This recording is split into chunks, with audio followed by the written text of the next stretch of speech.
Hey everyone, so in this video I want to talk about for loops and when you need them. Especially for beginners, it's often hard to understand, okay, when do I need for loops? And the general rule is whenever you want to do something to many elements of your scene, but what you do has to be relative to each element, that's when you need for loops. What the hell does that mean?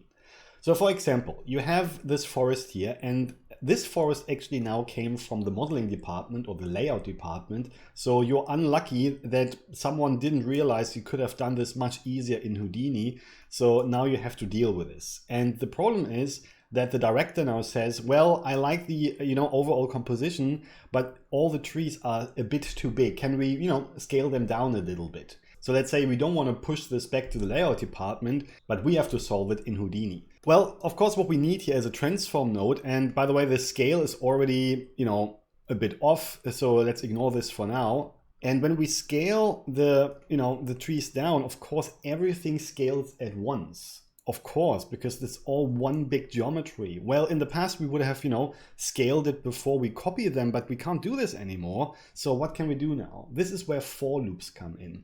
So when you type in for, you find multiple for loops. And in this case, we have connected pieces. So we have objects that we want to change. And this is why we don't want to change anything with points. We don't want to change anything with primitives. We want to change connected pieces.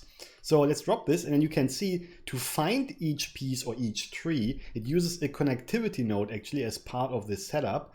And the idea here is that in this orange box here, everything you put in here will not happen for all the trees at once, but for each connected piece that comes in.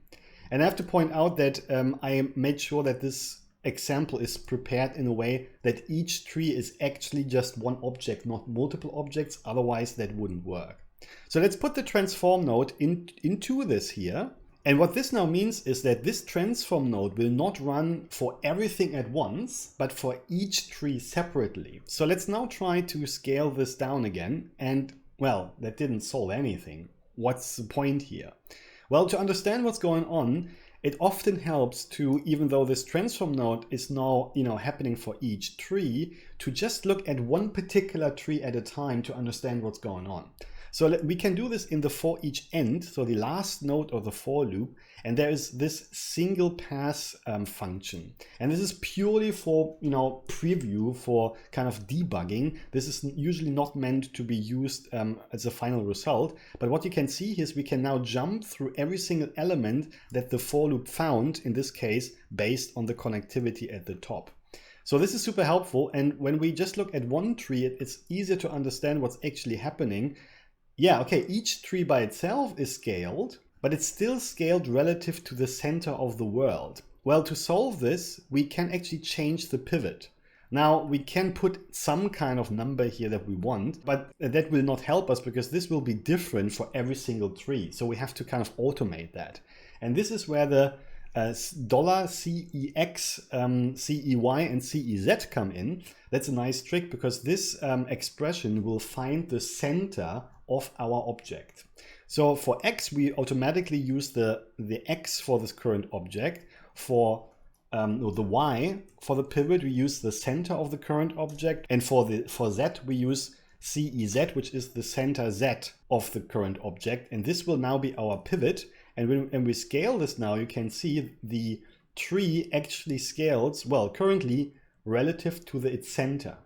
Well, actually, that's not completely what we want because we don't want the tree to scale towards its center. We want it to scale towards the ground. So in this case, I would actually leave the CEY out so that we don't scale, so that the pivot that we scale towards is not up here, but still at 0. And now you can see that the tree scales relative to itself, but the Y element of the pivot it scales to is still on 0. So usually I try to make this work for one example and then I check another one to see if it still works, and it seems to work. And then I turn the preview off and now I can see if this thing works for everything. And if I scale this down, you can see now, awesome. We can now scale each tree separately because the for loop treats each connected piece, in this case, separately. Now let's look at another example, and that would be some islands. So the goal here is we have some islands, and when we want to put or want to copy some palm trees on it. So what I have here is I have the island separately. There they are. That's nice. We have the water separately, and we have the palm tree separately. There it is. Of course, what we can do is when we know that the island comes from here, we can always, use a scatter node and just scatter on top of those islands. And there are the points. And we can define how many points we want overall. So maybe something like this. Doesn't look too bad. And then we use this copy to points that I already created to just copy the tree here to those points. So the first problem is all trees have the same color. And that comes from the fact that the island had a certain color. So let's just make sure that we delete the color attribute from the islands before we scatter. So we delete CD and then we scatter on top, and then we should not have the color anymore. Well, we still don't have it. Why? Because something went wrong. Let me turn off and on again. Yeah, that's worked. This still had kind of cached the attribute, but there was a bug. So as you can see now, it works. And when we merge this together with the island, we can actually see the end result. There you go. And this is fine and dandy. And let's not talk about orientation, all that stuff. But let's say our director now says, well, this is nice, but can we make sure that each island has exactly 5 trees? Oh boy. What should we do now? Well, we still have our scatter here, so let's play around with this. We can create, the overall number of points. So let's try something. We have 1, 2, 3, 4, 5, 6 islands. So that would be 30 trees. But because it's random, some islands get more trees, others get none, for example. Okay, let's try something else. Instead of a forced total count, we take something like a density, which is based on the area, right? So let's lower that number until we have something that might work. So maybe something like that. So here we have 1, 2, 3, 4, 5 on this island, but only 2 on this one. Well, it's actually a problem you can't solve with a single scatter. So what do? Well, thanks to the for loops, we can now use a for loop, and we can again use the for each connected piece to find the islands. And we can use this to create a scatter for each island. So let's add the attribute delete maybe up here to kill the color. And then we put a scatter in the for loop, and let's check if the for loop works correctly by turning on the single pass test. And here you can see now that each island gets a scatter function for itself. And you can imagine what we do now. We just say, let's use exactly 5 trees or points for each island. And since the scatter is running over each island separately, this should work now. So let's turn off the single pass on the for each end, and let's count. And we have, exactly 5 trees on each island. So let's use this now. And there you have it. We actually have now exactly 5 trees on each island. And as a final example, let's use the pig head here, because you can't only do this with connected objects, you can also do this with elements of an object. So for example, let's say I want to create some kind of disappearing effect where each face of the pig goes smaller until the pig is gone. How do you do this? Well, each face is currently connected, and before we can do this, we actually have to disconnect them so that each face is separate. To test this, we can quickly check the exploded view node to see that all faces are connected, and this is why nothing is happening. To separate each face, which you don't need often, but sometimes you need it, you can use the facet node. And the facet node allows you, with the unique points button, to make sure that each face here is now separate. And I can prove this with the exploded view. And here you can see, since each face is separate, we can actually move them away from each other. Now, what can we do with this? If we use the transform again, sure, we can scale every single face by selecting one of them. Let's say maybe this one here. And then with the transform node, I can scale only this face relative to 0 again, but I want to do this with all elements at the same time. And of course, this is another job for the for loop. Just this time, we use another one. We use the for each primitive. And as the name suggests, this thing is set in a way that it finds each face, each primitive, which is, by the way, something you can set here in the for each end, where you can change those settings. And here now, whatever I put in the center will be done for each face. So for example, let's take a transform and scale it down again and look at the result. And again, we have the problem that it actually works, but it scales towards the center of the world again, which is a bit problematic for us. But we know the solution, the $CEX, CEY, and the center of Z we can use here as well. And now when we look at the face again and scale it, we can see that it scales towards its own center. Let's check if this works for everything at the same time. It seems like it's working. And this is a nice little effect that you can use to scale each face. So the example here just was supposed to show you that you can do this not only with objects, but also with elements of a single object.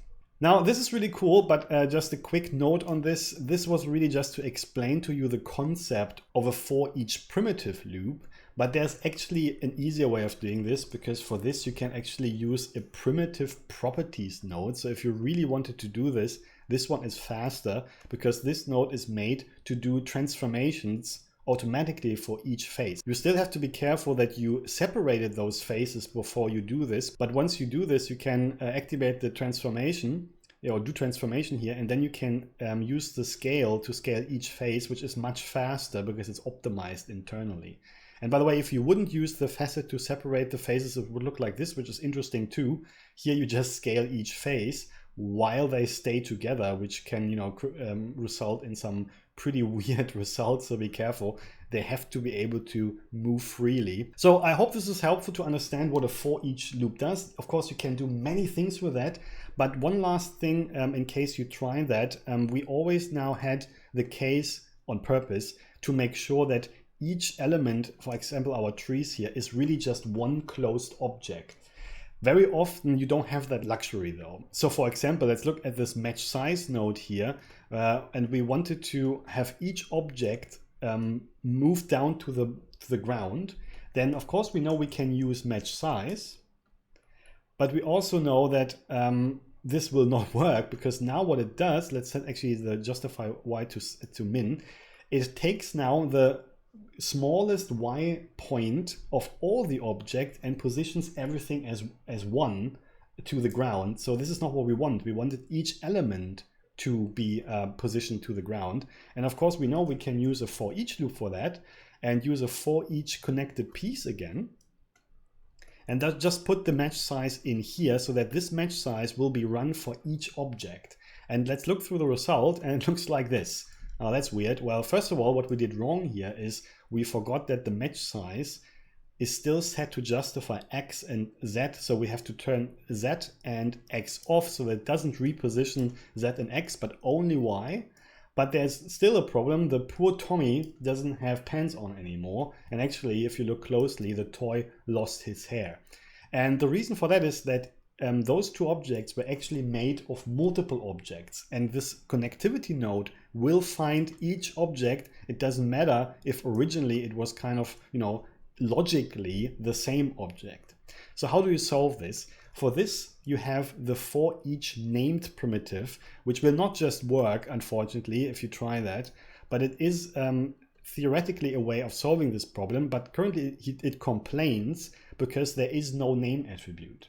Now a name attribute will play a role later on, so I really want to do this quickly, but it needs a little bit of preparation if you need to do something like that. What you have to do is you have to go in, and every single object that you use here needs its own separate name attribute to define what objects are part of the same object, so to say. So for example, out of my toy here come multiple objects, but there is actually a name node for this where I can say I call this group, all the objects get the name toy, for example. And you can see that here that multiple faces, all the faces got the toy name. And when I do this for all the other elements, so for example, every face that is part of Tommy gets the attribute name filled with Tommy. And then I do the same for all the other ones, each of course with a separate name that is unique, which can be a bit time consuming. So as you can see, each element now has its own name, and now the for each named primitive will actually work. And here you can see it worked, because now the node is set in a way that it will look for this name attribute here. And this way it can find, objects by the name, not by the connectivity. So I know this is a bit more advanced. I just wanted to mention that if you run into this problem, because, the for loops have their limitations, and that's one of them. I want to add one more to this, and so far we only ran over objects or elements, but let's say you want to do something multiple times. So for example, let's take this box here, and it works best when we create a group for the face number 0, which is the one in front. And what we want to do with this face is we want to poly extrude it, and we choose our group, and then we, let's say, inset it a little bit and maybe move it forward. And the cool thing about using this with a group is that we can now do this again and use the same group, which is still on the front face. And now I take my inset back and go in, for example. And now what I might want to do is I want to repeat this, these steps. And I can just copy the whole package, and as you can see, because we always do it with the same face based on this group, it will happen multiple times. So this is cool that this is possible, but it's a bit annoying, of course, to do this like this by just copying nodes. Instead, we can use a for loop. And there are basically two that could be interesting here. The for each number, which you can tell because it has a third node here. This is mostly interesting if you want to read out which loop you're currently in. So if you want to work with vex or something, this could be interesting. You can turn this into the same thing I want to show you next, but I would recommend just using this one, for loop with feedback. Again, you can turn any for loop into any for loop, but the defaults help you as a beginner. And here what we can do now, and this is why it's called with feedback, it takes whatever happens here and basically puts it back on top as the input. And then it does that as many times as you can change here in the repeat end, as it says iterations. So let's put this to 3 for now, and let's just copy what we have. And this should already work as long as I have my group here in the beginning. So let's get rid of this nonsense. And here now you can see if I run this, it actually happened 3 times or 4 times or 5 times or 6 times. So this is something where you can, repeat the same thing or multiple things as many times as you want. Again, my tip would be use for loop with feedback, not for each number, because here you would have to change a couple of things for it to work. This feedback part here is actually the important thing, so that the output of one loop becomes the input of the next one. So either way, I hope this is helpful. Thanks very much and see you later. Cheers.